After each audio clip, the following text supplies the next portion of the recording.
Bonjour, ici le scientifique Yufa. Aujourd'hui, nous allons parler de la forêt boréale. Alors aujourd'hui, nous allons parler des éléments de perturbation de l'écosystème humain. Nous allons aussi parler du mode de distribution des populations. Et finalement, nous allons aussi parler des facteurs biotiques et abiotiques de la forêt boréale.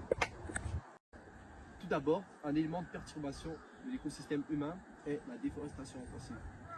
Alors, la déforestation intensive détruit des habitats des espèces animales et végétales, telles que les oiseaux. Aussi, la machinerie lourde utilisée pour la déforestation intensive dégage beaucoup de dioxyde de carbone, ce qui peut altérer l'écosystème, alors accentuer le changement du climat. Go. Hey Yufa, tu peux-tu m'expliquer les 3 facteurs de distribution d'une population dans la forêt boréale? Bah oui Thomas, viens, je vais te montrer. Alors, le premier mode de distribution d'une population est aléatoire. Alors, imaginons que ces ruches sont une population. Ils seront distribués aléatoirement et imprévisiblement. C'est un mode de distribution qui est peu fréquent.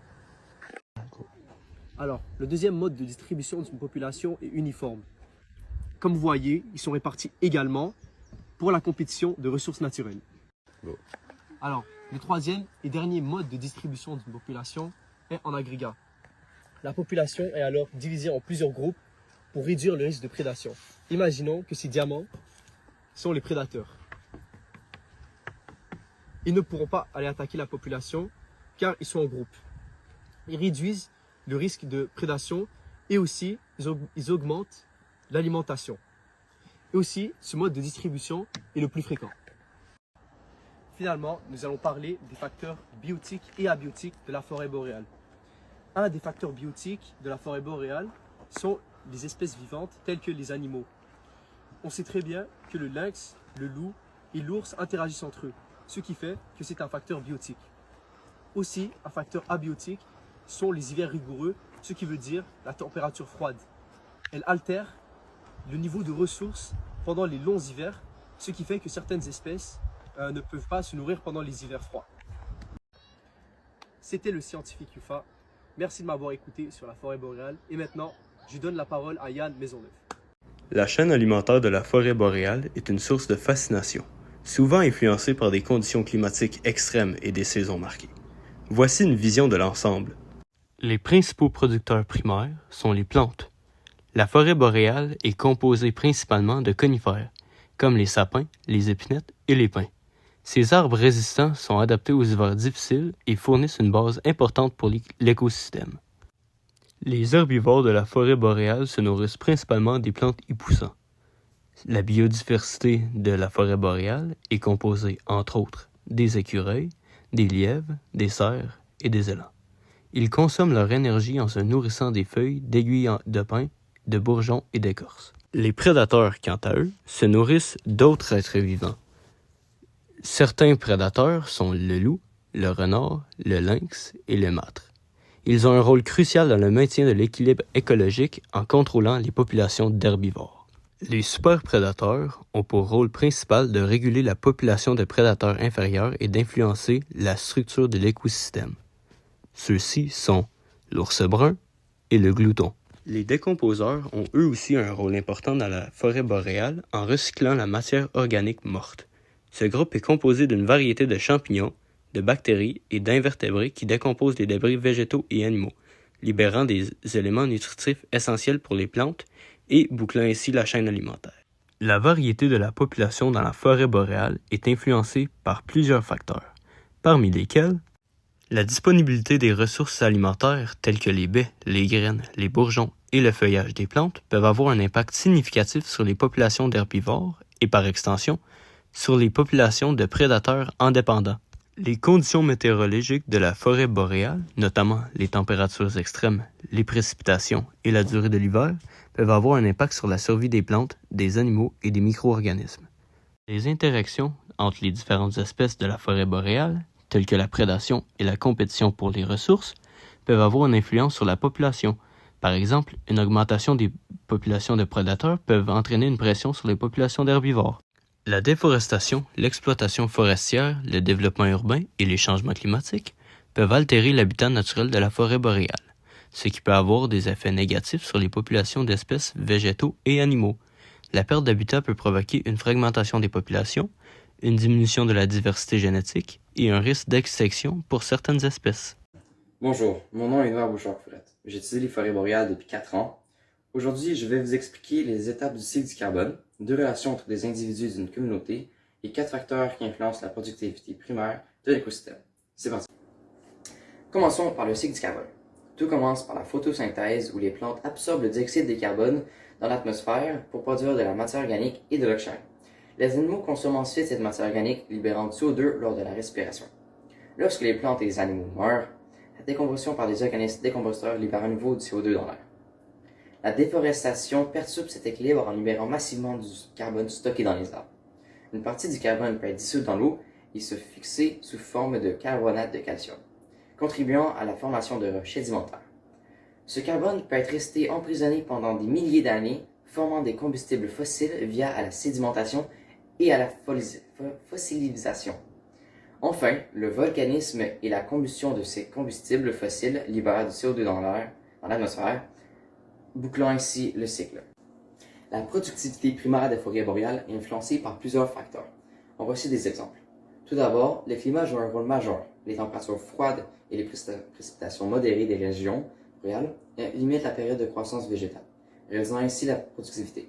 Ensuite, la disponibilité en nutriments des sols est cruciale. Les sols boréaux sont souvent acides et pauvres en nutriments nutritifs, ce qui peut limiter la croissance des plantes. De plus, la biodiversité végétale influence la productivité en affectant la compétition pour la lumière, l'eau et les nutriments. Enfin, les perturbations naturelles et anthropiques telles que les feux de forêt et la déforestation peuvent avoir un impact significatif sur la productivité en modifiant la structure et la composition de la forêt. En somme, ces facteurs interagissent de manière complexe pour déterminer la productivité primaire des forêts boréales. Pour finir, dans la communauté d'une forêt boréale, 2 relations interdépendantes entre les individus sont la prédation et la symbiose. La relation de prédation entre le loup et le lièvre d'Amérique illustre ce concept. Les loups prédateurs emblématiques des forêts boréales chassent activement les lièvres pour se nourrir. Cette prédation exerce une pression sur la population des lièvres, régulant ainsi le nombre dans l'écosystème. En retour, les lièvres jouent un rôle crucial dans la chaîne alimentaire. Ils fournissent une source de nourriture essentielle pour les prédateurs supérieurs comme le loup. D'autre part, la symbiose entre l'épinette et le champignon mycorhizien est une relation bénéfique pour les 2 parties. Les racines de l'épinette établissent une association avec les champignons mycorhiziens qui fournissent des nutriments essentiels à l'arbre en échange de glucides produits par la photosynthèse. Cette symbiose renforce la santé de l'épinette, favorisant la croissance et sa résilience face aux stress environnementaux, tout en bénéficiant également aux champignons en leur fournissant une source de carbone. Alors bonjour, mon nom est Zachara et je suis scientifique qui étudie la forêt boréale depuis plus de 8 ans maintenant. Pour faire simple, la forêt boréale, aussi appelée la taïga, est un biome forestier vaste et continu qui s'étend à travers le nord de l'Europe, de l'Asie et de l'Amérique du Nord. Elle joue un rôle très important dans la régulation du climat mondial, notamment en stockant de grandes quantités de carbone. Voici un aperçu des facteurs qui influencent la distribution de la forêt boréale, ainsi que des éléments caractéristiques de sa flore et de sa faune. Voici 6 facteurs de distribution de la forêt boréale. Tout d'abord, le climat. Le climat de la forêt boréale est caractérisé par de très longs hivers froids et des étés courts et doux. Les précipitations sont généralement faibles, mais bien réparties tout au long de l'année. Ensuite, la latitude. En effet, la taïga se trouve principalement entre 50 et 70 degrés de latitude nord, ce qui affecte les types de végétation qui peuvent y survivre ainsi que la durée de la période de croissance. Troisièmement, les types de sols. Les sols de la forêt boréale sont souvent pauvres en nutriments et acides en raison d'une couche gelée en permanence appelée le permafrost. Ce sol limite la décomposition et affecte la croissance des arbres. Un autre facteur, étant un des plus sous-cotés, est l'activité humaine. Car oui, en effet, l'exploitation forestière, l'urbanisation et les modifications environnementales peuvent grandement affecter la distribution et la composition des forêts boréales. Un autre facteur de distribution sont les pathogènes et parasites. Les pathogènes et parasites peuvent influencer significativement la santé et la distribution des espèces vivantes dans les forêts boréales. Ce prochain et dernier facteur est souvent lié aux activités humaines. On parle ici des incendies forestiers. Les incendies jouent un rôle écologique crucial en permettant la régénération de certains types d'arbres, comme les pins, dont les graines nécessitent la chaleur de feu pour germer. Maintenant, parlons des éléments de la flore caractéristiques de la forêt boréale. Pour commencer, nous avons les épinettes. Les épinettes sont des arbres emblématiques de la forêt boréale. Elles sont particulièrement adaptées aux conditions climatiques extrêmes typiques de la taïga, avec des hivers longs et rigoureux et des étés brefs. Les principales caractéristiques spécifiques de ces arbres sont leur morphologie, leur adaptation et leur rôle écologique. Pour continuer, nous avons les pins. Les pins sont un autre groupe clé de conifères dans la taïga. Certaines espèces de pins, comme le pin gris, ont développé des adaptations uniques pour survivre et se régénérer après les incendies forestiers, notamment grâce aux adaptations au feu, à leur croissance unique et leur importance économique. Pour finir, nous avons les bouleaux. Les bouleaux sont parmi les premiers arbres à coloniser les zones perturbées, telles que les terrains brûlés dans la forêt boréale. Ce qui les caractérise sont leur capacité de régénération, leur adaptation et leur rôle écologique. Parlons maintenant des éléments de la faune caractéristiques de la forêt boréale. Pour commencer, nous avons l'orignal. L'orignal est l'un des plus grands cervidés et il est bien adapté dans la vie dans la forêt boréale, grâce à sa capacité à se nourrir de feuilles, de branches et d'aiguilles d'arbres. L'orignal est un des animaux les plus iconiques de la forêt boréale. Ensuite, le loup gris. C'est un prédateur clé de la taïga.